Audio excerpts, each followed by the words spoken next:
cannot afford to miss a single moment of the next hour. Get ready to have your ideas about sexuality, love, and relationships blown wide open. It's time to get educated, entertained, and enlightened, as well as sexually empowered. You have now tuned into the Tantra Love, Sex, and Intimacy Show. Now, here's your host, Tanya Diamond. Hello, everybody. I am excited to be here, as usual, excited. And I have great news. I have a lot of great news, but one of the best pieces is you don't want to miss this because I'm moving to 6 p.m. So starting next week, I'm moving to 6 p.m. on Thursdays, but 6 p.m. PST time. That is PST time, isn't it, Gary? Yes. Yeah. Something still like that. PST time. Yes. We're still in the studio at PST time. This is important to get this information across so I know to be here at that time. So that is one of the amazing things. The other great thing that's happening is, I've taken this my tagline is be amazing. People ask me all the time, how are you? And I'm like, I'm amazing. And they're usually like, wow, really? Wow, that's cool. And it brightens everybody up. And why be okay? Or why be just hanging in there? Or, one of those. Well, a few weeks ago, I took it to the next level. And I've been out saying, people say, how are you? And I'm like, I'm sexy. And I got to tell you, this is an amazing, amazing phenomenon sweeping Seattle as we speak. In fact, the other day I pulled up to my favorite Starbucks. I was in the middle of doing something, and I heard, good morning, how are you? And I said, yeah, I'm great. And all of a sudden in the background I hear, I thought you were sexy. And I'm like, that's right, I am sexy. Well, this morning I pulled up and I heard, good morning, sexy. So I'm here to tell you, everybody, you need to get out there. You need to own some more fun stuff. I mean, if you can't go to sexy just now, go to something bigger than what you're going, be it great, be it fabulous, be it amazing. The other day, I was amazingly sexy, and that was a great day. So I have today with me a fabulously, amazingly sexy woman as well. Michelle Majors is back with me. Hi, Michelle. Hello, Tanya. And today I'm going to let her speak more. I mean, I didn't have it right now, but I will. I promise I'll let her speak more. Because we're going to be talking from Breakup to Wake Up, which is a 26-step guide. This is long, isn't that? A 26-step guide to finding yourself after losing love. So we're going to talk about how you can use your past to resurrect, change, and empower your future. Is that right? Absolutely. So talk to me, Michelle. Absolutely. From Breakup to Wake Up, it was all based on, obviously, my own, well, not obviously, but my own breakup. And I thought I was at the end. It was the end of the world. I thought I was going to die. Yeah. Literally, it was the first time I thought, I don't know who I am, what to do. I didn't have a hold on what to do with my life after this breakup had occurred. How long was this relationship? So this was imagine Will and Grace. Okay, so you're talking two best friends for a very long time who then make the decision to have an intimate relationship. Wow. Yeah. And so, for 7 years, he was, do you love me now? Do you love me now? He wanted more, but, I was so happy with the friendship and, I just wanted to kind of keep it in that world. And, we were both living in Chicago. He had moved on to New York and we were still great friends for 2 years in New York while he was in New York and I was still in Chicago. So that's when we made the decision, that we're going to try and make it. So of course I pick up my life and I move to New York. And after I got to New York, 7 months in, we're on the train one day and he's like, I just don't want to do this anymore. What? What? So 7 years of do you love me now? Do you love me now? And all of a sudden, well, now that I have you, yeah, not so much. Oh, wow. Not so much. I'm so sorry. it was just a blow because for once I'd actually made the decision to put both feet in, give it everything I had, totally commit, totally be in this partnership and explore new realms of myself that I hadn't because I was always kind of had a wall up. So I broke the wall down, took a leap, and this is what happened. So want to fast forward, 2 weeks after that, it's like, okay, I've met someone that I want to pursue a relationship. At least I should, be gentleman enough to let you know that I am going to pursue her. And, wow. So, that had already started. Because, that doesn't just So, suck. so basically, in retrospect, the breakup happened just to kind of clear the foundation. So maybe he can kind of look himself in the mirror a little better, I guess. Yeah. So in the meantime, this is New York. So I'm still living in the house with him. And yeah, I mean, you just left everything. yeah, just trying to, where do I go from here? What do I do? And he was the person that I would always go to. Right. And so that's gone. So now I don't have my best friend to say, hey, what should I do? So like my best friend became public enemy number one, and it was just a mess. So I guess the straw, there were many, but the straw was when he said, do you mind not coming home tonight so that I can invite my new girlfriend over to our house? Because we want to, she wants to come here. Do you mind not coming home tonight? Yeah. Do you mind staying at, your girlfriend's house? And, my girlfriend Melba was there, and you mind staying over there so I can invite her over? So, you hear that? Yeah. You should see the look on her face. Well, I'm just debating whether or not I should say, according to NYPD, I assaulted the man. Now, I didn't assault. Assault is a very strong word. Okay. Oh. So there you go. It was just. So you were not happy? Not so much. Not so much. No. I've had better days. So it was this complete just identity crisis on steroids. Who am I? Where do I go from here?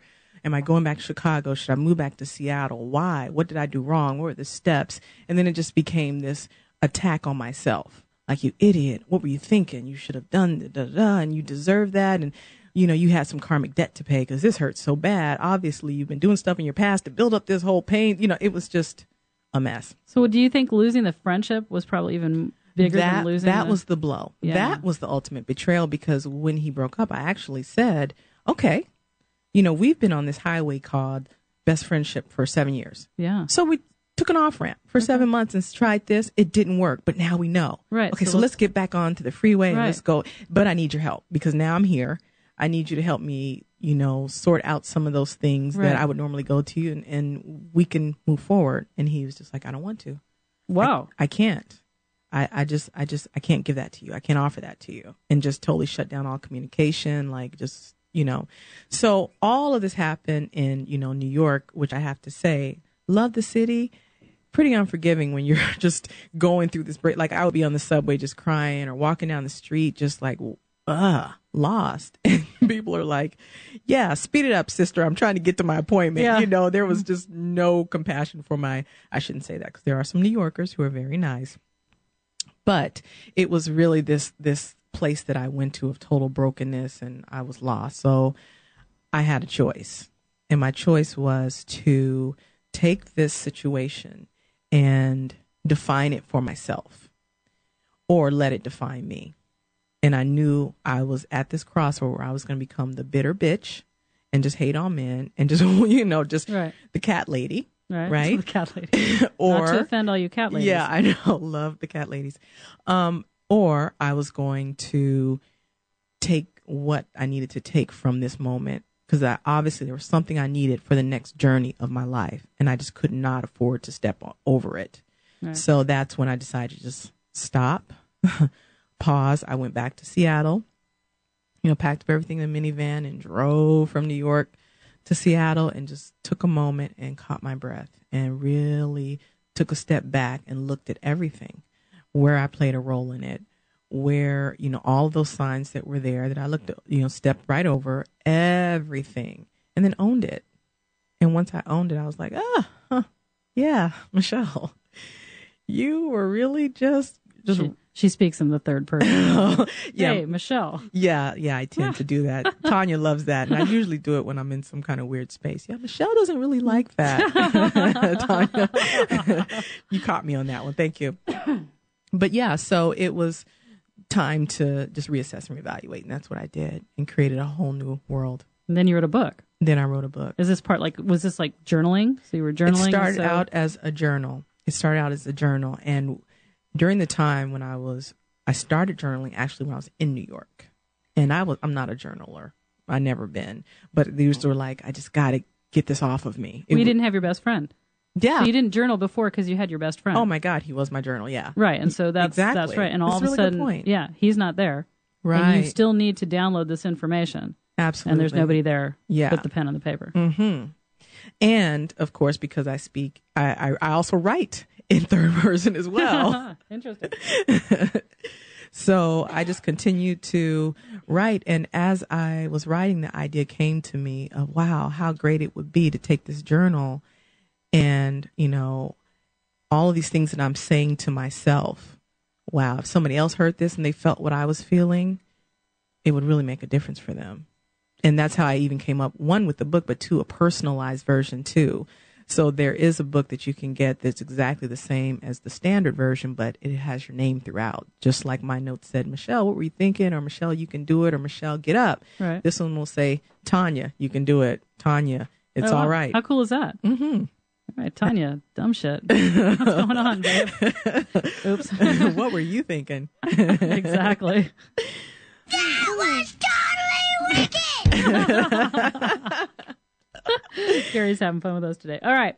So give us some highlights. Talk to me. 26 steps. So there's 26 steps because it's alphabetized. Okay. So we start out with the first step of acceptance, and it goes all the way through Z. Not anger. Yeah, Z, zest for life. No, but believe me, there were, as I'm going through each chapter, when I got to the F chapter for forgiveness, that was the last F word that was really on my mind when I was writing the book. And actually, I had to kind of put that one more towards the end because I was like, I got nothing for this chapter. Let me just come back. Let me go to health. Let me do something. Laughter. Let me try something else. But forgiveness. So as you go through the book, acceptance was the first one, and I really wanted to. That had to be the first one because until you can kind of just stop and go, okay, this is what it is. This happened. That's interesting because my book, I'm using your format, right? So I'm writing the ABC format of tantric living. And my F is forgiveness. I don't buy it, which really throws people off because I really believe that we can't forgive because that means our ego is so big we somehow don't think it was right what happened. I believe in acceptance. So see, that's where I come in, where like forgiveness would imply that the universe had no idea that all this was supposed to happen and the other person was wrong. And I need to somehow... So that it wasn't an organized plan to take you to where you need to go. Exactly. And so I go from forgiveness to, I'm just accepting, which is what you're saying. I'm accepting that this all happened and it hurt and it was whatever. But what's in that? When I accept it, what do I see? And that's kind of where you started. Yeah. That's really great. When I think about forgiveness, it's one of those things. Yeah, it is I think it's an ego-based phenomenon. Well, that's what I mean. Like, it is. So this guy was this love of my life, did some horrible stuff to me, and then said, write me this email that said, I hope you can forgive me. And I'm a spiritual teacher. I've got this huge group. Everybody's waiting, because I used to journal my path like you're doing here to my group. And I wrote, this guy, this is what he did. And he said he wants me to forgive him. And I was going to say, of course, because that's what you're supposed to do. And then I realized, wait a minute. He wants me to be bigger than he is. So he hurts me. And then somehow I'm supposed to make him feel better by forgiving him. But is he waiting around? Like 20 years from now, will he be still waiting for that moment when I forgive him? Like his life's not really going to go on? Or is this just lip service? And so I started examining forgiveness. And then I thought, wow, who am I to forgive him? I mean, if he's done something crappy, then he's got to figure that out on himself, on his own, his divine, whatever. It's not about me. Okay. My deal is that I need to, accept. Because... I think there's some bigger place than that. And I know that throws the whole spiritual world out on a ear because everybody's all about forgiveness. But I think if we really step back, like you said, and think, what kind of ego do I have to say, oh, it's all okay by now. The power invested in me by nobody in particular. I now pronounce you forgiven. Right. And your whole life's going to be okay now because somehow I've forgiven you. Well, in the grand scheme of how I think where I think we are on a conscious level, I don't think the majority of people are there yet at that spiritual level. I think forgiveness is a very good interim act to give because at this point, forgiveness is something that you are evoking, that you are consciously saying, I am going to put this experience into action right now. And by the act of, trying to think of a way to say it, by the act of actually doing that, Yeah. you're kind of moving the universe to heal in your world. You know what I'm saying? Yeah. And the next level is, you know what? It was all divine anyway. Right. So thank you. And in fact, before I came to this, physical world, I chose you to help show me that lesson. Right. So, hey, how you doing? Right, exactly. That's at another level, Right. So, and I think that when you're going through a breakup, it's so raw. Oh, of that course. to tap into that at that point, you're like, look, I just want to even know what it's like just not to hurt. Yeah. And accepting is really like the foundational place. I often say give the example of if I were to tell you, hey, Tanya, how do I get to Jackson Street? Well, the first thing you're going to ask me is, well, where are you? Right. Okay. You can't give me directions until I'm clear about where I am. So there's really nowhere to go until you can say, oh, okay, I'm on Mercer Island, and then these are my, this is where I am, and you can guide me from there. So acceptance is all about getting present to where you are so that you can be real with yourself about what's next for you to do. It. All right. Yeah. And so what then? B is for... B is boundaries, actually. And that was an interesting one because I think that part of the problem is that we don't have spiritual boundaries, mental boundaries, emotional boundaries. It's about when you are going along, you need to be clear about who is around you. One, how far you're willing to go inside of toxic relationships, or, how do you even get into toxic relationships? We just don't have clear boundaries that say that's not appropriate behavior and being able to articulate it. So, I mean, what's up with that? Is it women, is it we're so desperate? I mean, really, it's our self-esteem is so tanked that, but there's some women that are very clear, right? They're like, I'm sorry, you don't make $50,000 a year. You don't look like this. You don't have an MBA and you don't have a house. I don't date you. Right. And, I as far as that goes, you have your deal breaker list and all of that stuff, and I honor anybody who stands by that because you are clear, you've set forth an intention, and that is the space that you've created to show up. Right. And it'll happen. And in the back of that is why those parameters. Like, look at all that you're missing out on. There's a whole field, a whole crop of beautiful people to choose from. Right. And you have this is what you want. This is the one fruit that you want. And so I often think, well, what's behind that? It's just about being open. Another aspect of boundaries was more about separating his junk from your junk. We in broken relationships start to identify ourselves inside of their dysfunction. Oh, yeah. Boy, do I know about that. So now in that situation, he had no capacity to communicate. He was being a complete, she needs the beeper. I need the beeper, Gary. He's about to use a he word was that being a complete blankety blank. You don't have to do that. I'll just do it myself. And, it was just, I was trying to sort myself out inside of that. So it wasn't until I could create physical boundaries and distance away from him so that I could think for a minute and just go, oh, that's his. Now, this is clearly mine. I'm owning my pain. I'm owning but I was trying to own his and trying to manage his and then trying to manage myself inside of the dysfunction. It was just too much. Yeah. So that's where I was going with the whole boundaries piece. Yeah. Well, and that's interesting because it is easy to get caught up into that experience. When I was with a guy with a drinking problem. And, it was always about, well, you make me blah, blah, blah. And then I'm taking this on like, wow, am I really doing this? You get very confused in the midst of all of that. You can anyway. Some people don't. I certainly got on board with that. And it took a little while to detach from that and go, you know what? No, sorry. This is yours. Yeah. This is not me doing something to you and creating this problem. Yeah, absolutely. And so, with those boundaries now, after I had the physical boundaries and I was like, oh, this is my stuff and that's his stuff. Then there was the process of, okay, get clear. Get clear. What is it that you really want? And I use this analogy in the book about, there's a Honda line and a Mercedes line. Okay.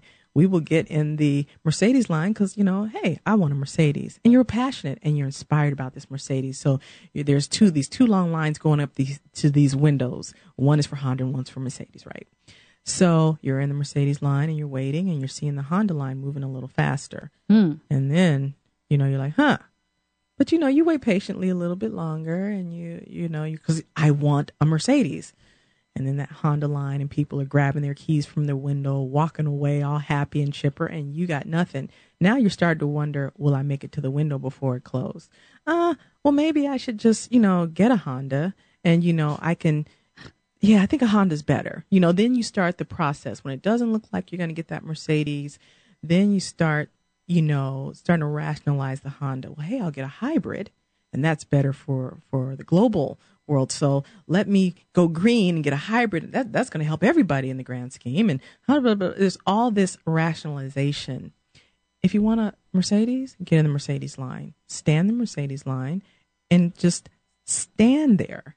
And there's a component of settling that we tend to do as well. So that's that clarity piece. Once you get really clear and that's just where you're going to stand and that's it, that's all. People have so little clarity about almost everything, though. Yeah. I mean, you know, that's way up there in, you know, the spiritual echelon of, I think, at least I run into that all the time. It's, you know, people going, oh, yeah. It's like, what do you want? I don't know. I don't know. Right. And it's not. Do you believe that it's that they don't know? No, but I don't believe in, you know, because if somebody tells me I don't know, I always ask them, and if you did know, what would it be? Yeah. Yeah, because I don't believe in I don't know. Yeah. There's no such thing. So why do you think people say I don't know? Deflection, not really wanting to own what they really want, feeling like they're not worthy of it or any. And a lot of it is not being willing to be what it takes to have what it is you want. Well, there it is, right? Yeah. You know, it takes something. If you want a, you know, rock star relationship, boy, you know, we start looking at our closets and like, oh my God. What starts in the closet with her? What's in your closet? That's my tagline. Closet? What's in your closet? So yeah, it's all about being able to get clear and really own what it takes to step into that. And if you're not ready to own it, then hey, I'm all for starting at a level at something you can't own. Lease the Honda. Don't buy the Honda. Yeah. So yeah, that was a really an eye-opening chapter for me because I had to stop and think, well, what do I want? So what happened? I want to know though. What did you think happened? What happened that it went from he wants you to he had you and then didn't want you? I don't know. Speaking of, you know, so if I had to guess, there are a lot of things been revealed kind of, and one is I think that who I am as a woman, you got to know I'm a powerful woman. This is a powerful woman. Okay. Who I am is that when we are partners, it's a different experience there's a different expectation I have. And I want to be clear about, okay, where are we going? What's the direction? Now, here's the mistake. I didn't ask those questions before I left. You understand? So I get to New York. Now we're in this partnership. And I'm like, okay, so what's our plan? How are we going to get there? By when are we going to get there? How do you see us partnering to do that? And I'm throwing ideas. I totally step into the role of, all right, let's do it. And I think that just was like pressure. Like all he could see was like, whoa, this is not my friend no more. This ain't my friend no more. This is a browbeating, expectation yielding, woman who is really needing me and wanting me to step up. So that from that happy kind of friendships place where everybody could be completely relaxed and just, roll with whatever. Yeah. All of a sudden there was expectation. There was expectation. And I think the expectation piece, because when I look at who he ended up with, I was like, oh yeah, she's not going to expect anything. I mean, she's just happy to. Right. So the very things, because, people have these long-term friendships and then evolve into these things. And a lot of the time they work because they had this friendship. Mm-hmm. So, they're listening now maybe going, oh my gosh, I've got this friendship and shit, should I not go there with it? And I've seen a lot of close friendships work out because you know each other so intimately. But it depends how different, I guess, you are in relationship versus how you are in friendship. And that's what you're saying to me is in relationship and friendship, you're kind of like, you're cool to do what you're doing. Yeah. You know, and I'm fine. The fact that you want to sleep till 11 o'clock, that doesn't really matter to me because I'm your friend. Exactly. Right? Now, if we're partners and lovers, dude, I have a whole different ballgame for you. This is another, because now, you know, we got building to do, and we can't sleep till 11 when we're building a future, we're building a home, we're building an empire, we're building, you know, how are we going to do this? And so you just shocked him. You just really rocked his world there. And then he needed to find somebody that made him feel good about just rolling with whatever. Yes. Yeah. And that's I would say that is at the core of what it was. Well, you know, and that we talked about sexual polarity. I don't know if you and I talked about it, but I've talked about it on the show before. And what you did is you went from this kind of feminine aspect of, hey, we can roll with whatever you're doing, to the masculine aspect of, we're going to make this happen. Right. And the sexual polarity just was gone. Well, you know, one thing I got clear for myself, you know, when you're talking about going through that whole thing of getting clear about what you need. Yeah. Well, one thing is that I definitely need someone who can communicate, because I never knew him just to shut down. He had nothing to say. There was no contribution to the conversations that I was constantly initiating. Like, well, let's talk. Right. Nothing. Right. Two, he got along with no one in his family, not his mother, not his father, not his grandmother, not his, no one except me. See, so for 7 years, I was his, you know, I was that one. Right. And that worked, because I never thought that once I got on the inside, like the rest of his family, that then I would be the one that he would shut out. And so I witnessed, you know, just there's always a breakdown in the communication. And he was just so misunderstood all the time. And I'm like, God, your whole family sucks. How does that happen? And then, well, yeah, these are things to look at, aren't they? Absolutely. I mean, you know, we go back to what does he feel like about his mother? Yeah. What does he think about his family? I'm telling you, ladies, here's something to it, really. And it's not so much for women, but this is definitely for women looking at men. Look at how they feel about their family. Because I'm telling you, it's going to tell you a lot about what they're doing and going to do in their relationships in their life. Absolutely. You know? Absolutely. We don't tend to do that. Well, also, there's this, we have a, what is it called? The nursemaid, nurturing. That, God, I forgot the name. But anyway, we have that need, that Florence Nightingale syndrome, right? So we have to be that one. We have to be the shining star in their life, or we have to, you know, fix everything. And we find the broken winged bird, and we want to, And so when we get in that, we actually think that his already hardwired way of being, you know, he would never do that to us, because we came in and we rescued and we fixed it and we gave what we gave and gave 100%, and we were different from how everybody else was. No, he's hardwired. Just, it is what it is. You don't be upset if you can't get a dog to meow. Dogs don't meow. They don't do that. So just accept what it is. And when you walk in, women don't like to do that. No, because we need to be the ones that fix it and, you know, feel that sense of validation by giving that. What I've said about that is the fact that we're mothers. We're evolutionally designed to be mothers, which sees potential. So now here's the thing, though. The men that I know that are warriors, that walk in a path of enlightened warriors, look for women to hold them to their highest potential and change. See, so you've got to look. There are these two distinct types of men and relationships. There's the men out there that are doing their thing, and the women that are trying to change them. God love them, because that is women's job, by the way, to help a man live to his highest potential. Okay, that is her job. And a man should always pick a woman that's a little bit a step above him, so that he aspires and inspires to be in his full potential. But if you're not in the right stages of your life, and you don't understand that, that's why these relationships just blow to dust. The woman gets with the guy. She's trying to help him be his potential. He sees her as a nag, and everything falls apart. Yep. So, and that, you know, I even said that P word, potential. Oh, yikes. Yeah. That can be an going, never ending, dragging on of a relationship. Yes. Because we were holding on to the potential. Right. And I just say, in the book, any man can win the lotto. Any dog can find religion. It can happen. But how long are you going to put off your life waiting for someone else to reach their potential? Like literally your life is on hold because you are waiting for them to figure it out. And every moment you stay in a relationship where you are not honored and adored and you are not the best woman you can be in it, it just chips away at you, chips away. It's like death by 1,000 paper cuts. Yeah, do we know about that? We should see her face. She knows about this, and let me tell you, I'm feeling her pain too, because we have been there. I'm not sure why it is that I could always go back to programming. When we're being raised, we're told that relationships take work, and relationships are sacrifice, and relationships are this, and relationships. We're not told relationships are amazing.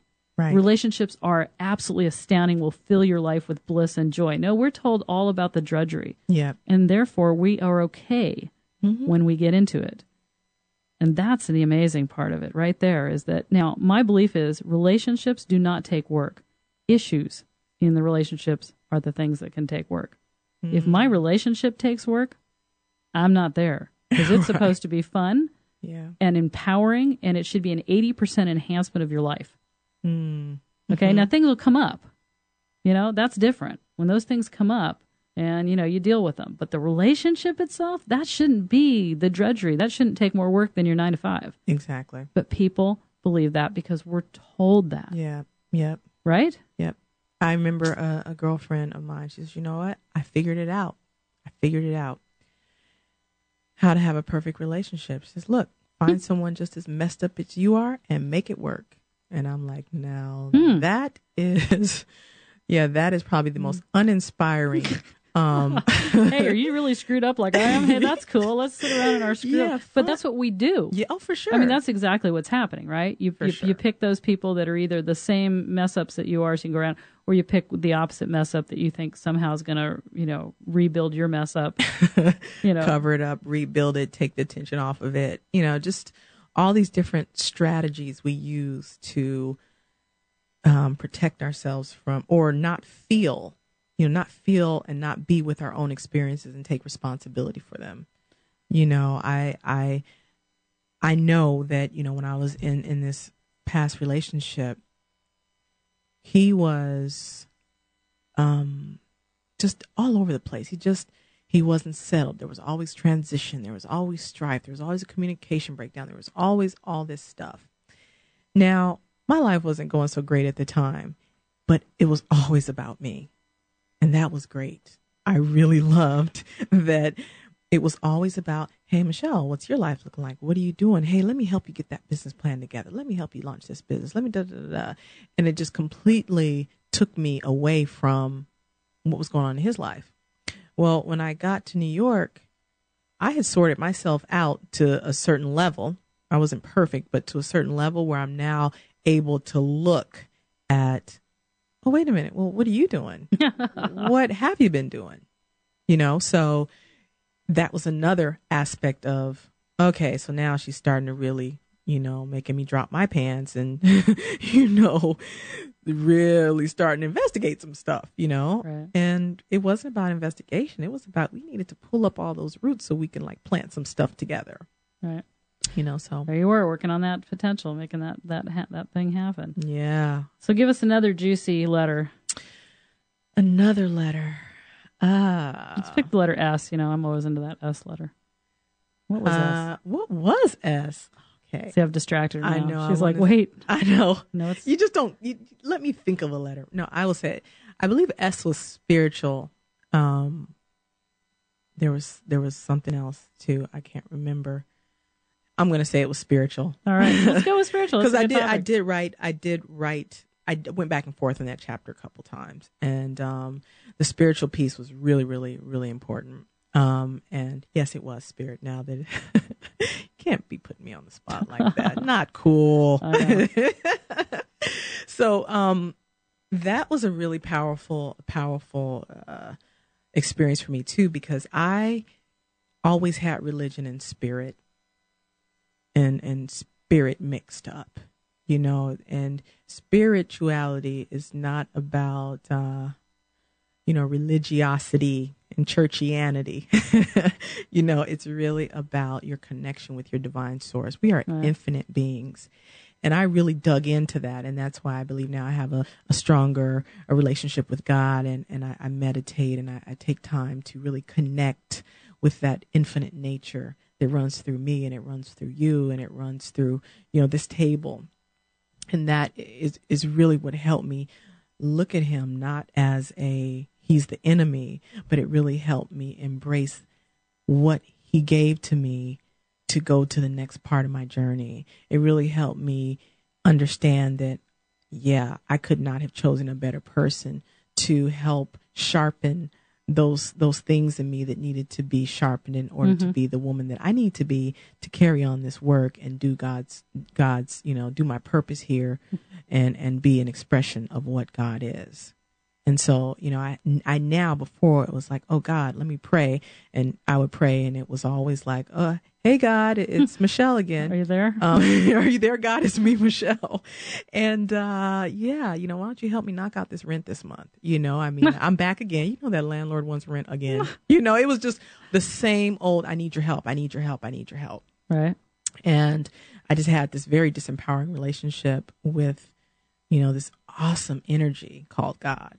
And now it's so sweet, and even on my worst days, I'm like, God, I know you're up there like really, watching from your cosmic gag reel going, look at her, watch her go, watch. I'm going to put this little trial in front of her and watch her freak out. Oh, yep, she's freaking out. Look, Satan, come over here and check this out. No, but it's really one of those things where it's like, calm down, relax. And I just have a more balanced experience of who I am. So that was very awesomely put. And that triggered me right into, I spoke at Trinity Western University last week, which is a very conservative Christian university up in Canada. Asked me to come and speak about Tantra.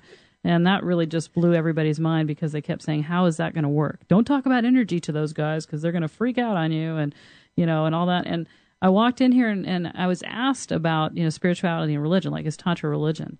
And I said, no, it's literally a life philosophy of embracing and connecting and living. And I said, I think that spirituality is the personal feeling and religion is the community.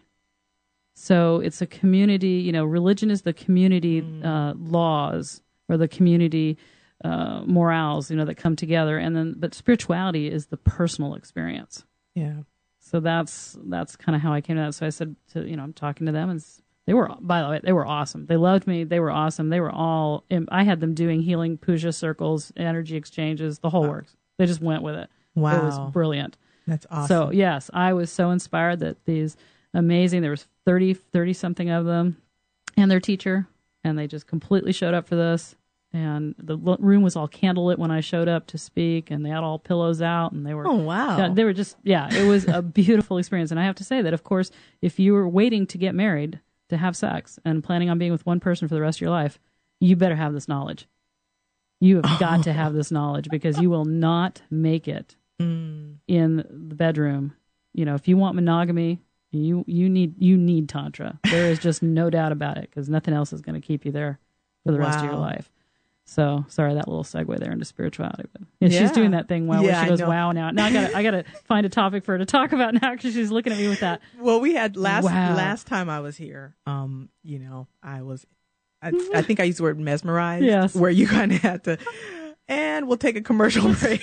Somebody said to me, you didn't let her talk. And I said, I don't think she was capable of speech a lot of the time. I was just transfixed on I couldn't keep my mind up. I would process everything and then she'd say something else. And I'm like, oh, still processing. Hold on. Okay, now I can respond. So let's go back to then. So it's really important. Obviously, you believe, and you've written this book about it, that we actually examine the relationship that we were in context of what can we use from that to wake up, to, actually go back into the next relationship or the next part of our life in a whole different way. So a lot of people just recycle. For sure. It's like, oh, I had that relationship and, oh, look, now I'm in a relationship and wow, it looks kind of the same. And, oh, look, and now I'm in this relationship. And we have those patterns that we like to do. Like I'm a healer, right? And whoa, what do you think I bring to me in a relationship? Huh? People Does that somebody need- want to take a guess on that one? Needs to be healed. Yeah, and Yeah. and part of that's okay because that's what I do. But part of it's also been like I believe we're all teachers, we're all students, we're all healers, we're all healees. And that's just part of it. I would hate to be at a part where I wasn't in that experience anymore. For sure.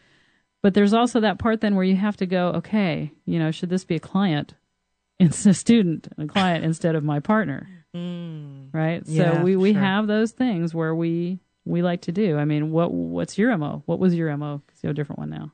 She has an amazing man. Well, I love the projects. I love projects. Yeah. Oh my God. And the more dysfunctional you are, yay! Yay, Because this one can take time. And not only that, it's going to distract me from all my crap I got going. So just stick around. And, oh my God, you are financially broke. Oh yes. Because I can help you with that. Yeah. And, you'll hang out with me more because, I'm not broke and I cook great dinners and you can come over and just be yourself. And I provide this oasis of absolute nothingness and you can just show up. Yeah, not so much. She's not living that life now, let me tell you. Well, when I remember, like, I wore this, this, like, badge on my sleeve, like, pride. Like, you know what? I can hang out from anybody from the crack house to the White House. And I'm like, I can't hang out with people at the crack house. I mean, but I used to want to value this. Oh, I'm just that diverse. I'm just that, I can just be with it. No, I really can't hang out because you are not vibrationally aligned with where I'm going on my journey. Right. Well, we wouldn't want to do that. I grew up well-to-do, and my mom was always, of course, trying to hook me up with, men in that quote-unquote class. Mm-hmm. And, of course, I was far more fascinated by the guys that pump gas. Right. And, because I believed, hell, we're not snobs. I mean, I was raised to believe that we were grateful. Mm-hmm. We were lucky. It wasn't that we were cool. And so I really took that on. So much in fact that it's like, oh, wow, do you need to be supported? That's cool because I can do that, Yeah. because everybody should be loved. And, we're all trying in life and we're all, we don't always hit the stride, but you can because, potential. Yeah. So projects and potentials. Now I just say, if the person is actually, I've been helping, this is what I do in my special like inner circle program, people get really clear about integrity. Like if you're not living in your integrity, you are being shredded by the universe, and and that integrity can be who you're spending your time with. So if you're spending your time with people that are out of the integrity that you would be in, then you're being dragged in that direction as well. Yep. So the higher integrity you live in, the more integrity the universe flows into you. Yeah. And that's called being in the flow, the secret. Right? That's what that's all about. The higher integrity you resonate, the higher the integrity the universe gives to you, it keeps on going. And so we need to look at our relationships and say, is this my highest potential? Am I living up to my highest purpose? Absolutely. And the relationship, Absolutely. and then if they let's say the person isn't into your spirituality, but they hear about you or they meet you and they're like, wow, that's totally cool, like Tantra. So many people are like, oh yeah, I want to be your boyfriend, teach me Tantra. And I'm like, well, that's cool. Okay.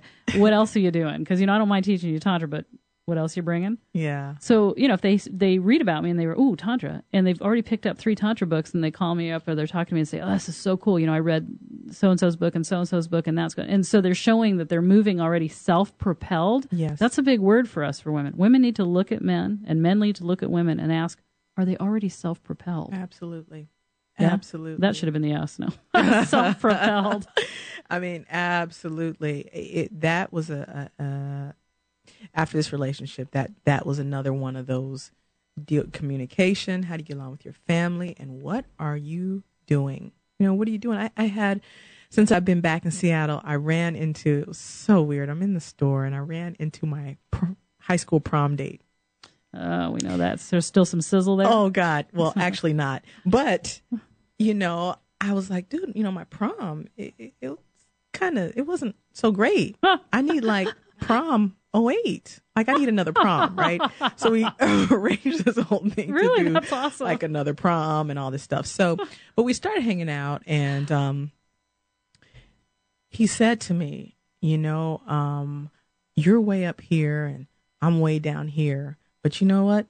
F it, I'm going for it anyway. Huh?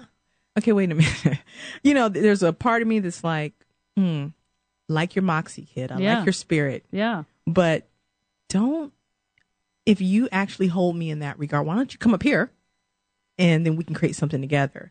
But don't just say, hey, you're great, you're flying, you're soaring, and I'm, you're an eagle, I'm a pigeon, but you know what? I'm going for it anyway. No, join the eagles and then let's have a conversation, Okay. So there was this whole thing about me evaluating like, so who am I? I want to be that energy where people with their A game naturally go, oh yeah, okay.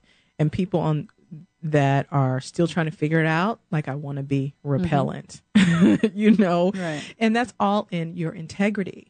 Am I aligned to what it is I believe? Am I aligned to what it is I say? Since meeting you and this whole vegan thing, God, I've been, it's been, I've been wanting to do it. And then I meet you and then you're all losing weight and you're all radiant and healthy and all this energy. And I'm all sluggish and tired. And I'm like, God, she's just all, no, it's just because she's just this Tantra thing. She's just getting great sex. I'm just making up all this stuff. Like, it just can't be the food that you're eating. The food that you're eating. Anything but that, right? Yeah, exactly. And so for the last week, I've just been, fruits and vegetables and feel pretty good. Oh my God! Oh yeah, my skin is just and my energy just in like 6 days.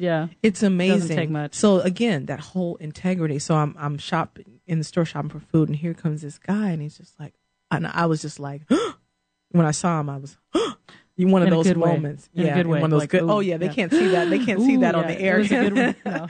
But yeah, I was just mesmerized, and he was picking out some good fruit. And I mean, we struck up a conversation and we went our separate ways, but it was just the universe is bringing to me people who live the life that I am committed to living. So it's just about shoring up my integrity to what I believe and what I know.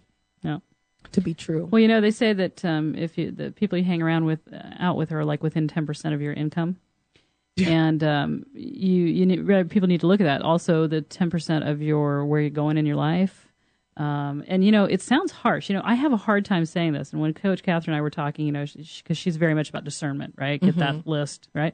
And I tend to be like, oh, that sounds so hard to say. I can't hang out with you because you're just not living this life. I mean, I don't want to say that. That's really hard for me to do. And it shows up in my life that's hard for me to do.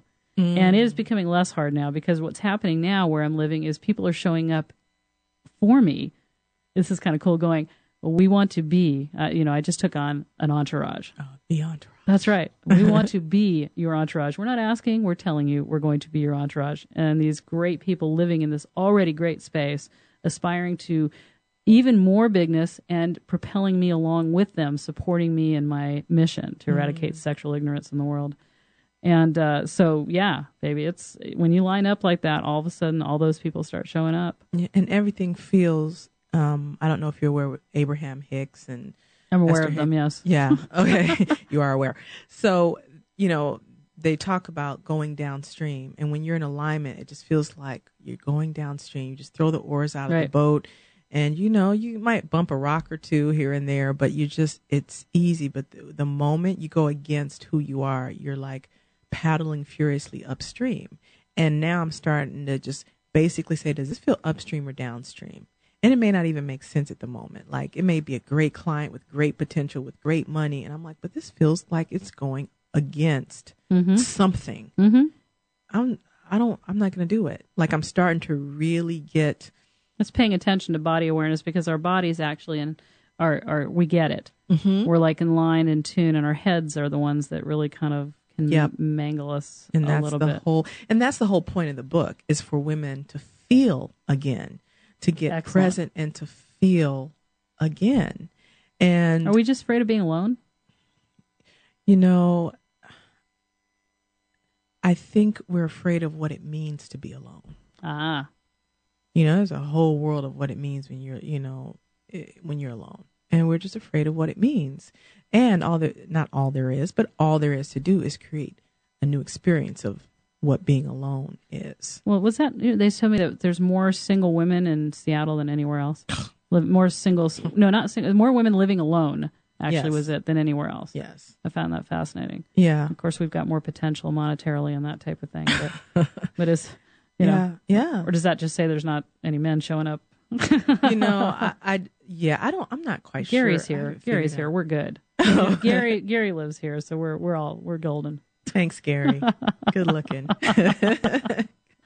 So, and so that whole feeling thing and the whole stepping past the breakup and moving out of it and feeling again, I realize as a businesswoman, there are more women becoming entrepreneurs now.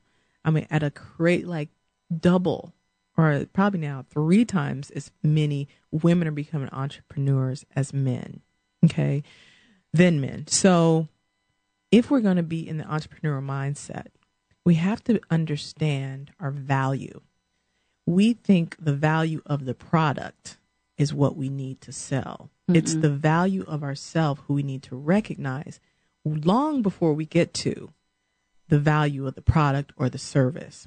So without like cleaning up that old stuff, you bring, you get dumped by a guy who leaves you for a young woman.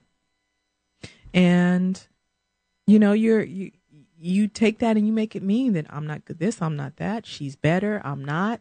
And then you take that into your business world. And how do you negotiate on top of having that kind of value? How do you make your price points? They're always going to be lower. You're always going to do stuff for free and help it out. And I'll give you a discount because you don't honor the value of who you are, which manifests itself in the products. So this book is actually a great tool for entrepreneurs and entrepreneurial women and women who want to get out there. Well, it sounds like to me it's just a great book for everybody because, I mean, at some point you've had a breakup and at some point you need to wake up. And, whether it's one or the other, it sounds like this would be a fascinating read because part of it it was your personal journey. Absolutely. As well, and learning about that. So I'm putting it on, Tanya's A list. In fact, I want to put this on my recommends on my website. Awesome. So we need to talk about that. And I will have Michelle, of course, through the years back because I love her so much and she's so much fun. And I did let her talk more, you notice, today. Yay, thank you. You're very welcome. We got a lot of cool things to say. We're both businesswomen, and not only did she write this book, but you're an image consultant, right? So just say that real quick. What your website? The name of my company is called Strut. I do makeovers for women. It's all about having the strut factor. Strutfactor.com is the website for my image consulting company. And then Wake Up Girl. And Wake Up Girl is a web community for women to come together, bring your business ideas, relationship ideas, and the book can be found at FromBreakUpToWakeUpNow.com. That's FromBreakUpToWakeUpNow.com. Or you can just contact you at one of your other things too and say, hey, hook me up. Or you can call me and email me and say, who was that? I want that wake up thing. Yep. I want to wake up. WakeUpGirl.com. That's probably right. be your easiest one. That's right. And Michelle also has a radio show. When does that? Blog Talk Radio, Tuesday, 7 p.m. PST. Yeah, that's right. We're doing the PST thing. So remember, next week, I'm going to be at 6 p.m. Same things, lots of interesting people lining up. In fact, next week, I'm talking about kids. And this woman was like, what? Are you sure you want me on your show? And I'm like, yes. And we're talking about empowering younger girls and consciousness. And so this is really something that's very dear to me. So it is very important. It's very much in line with what I want to do. I've got guests booked all the way through May right now. Some really, really fun and interesting people, of course, because why would I hang out with anybody else? And I've restructured my entire business. So there are a lot of exciting things that you're going to want to be seeing as you cruise through my site at learningtantra.com. If you are not on my email list, you are so missing out, let me tell you. Are they missing out, Michelle? Absolutely. Yeah, you need to be there and find out what's going on. I'm on Twitter. I'm on Facebook. Follow me because, if you're going to look and voyeur at people, I'm worth looking and voyeuring at. And so you want to be on the email list. We've got all sorts of new great products coming out. I got that book that I'm writing, got several in the works. And going to be taking things around the United States next year. So you don't want to get left behind. You want to wake up. You want to break out. and you want to go out and tell the world that you're not just doing okay. You're sexy. You are sexy. And then when you own that, you are going to be so surprised at what's happening. So everybody right now, I want to hear you say, I'm sexy. Everybody take care, and we'll see you next time. Bye. You have been listening to the Tantra Love, Sex, and Intimacy Show with your host, Tanya Diamond.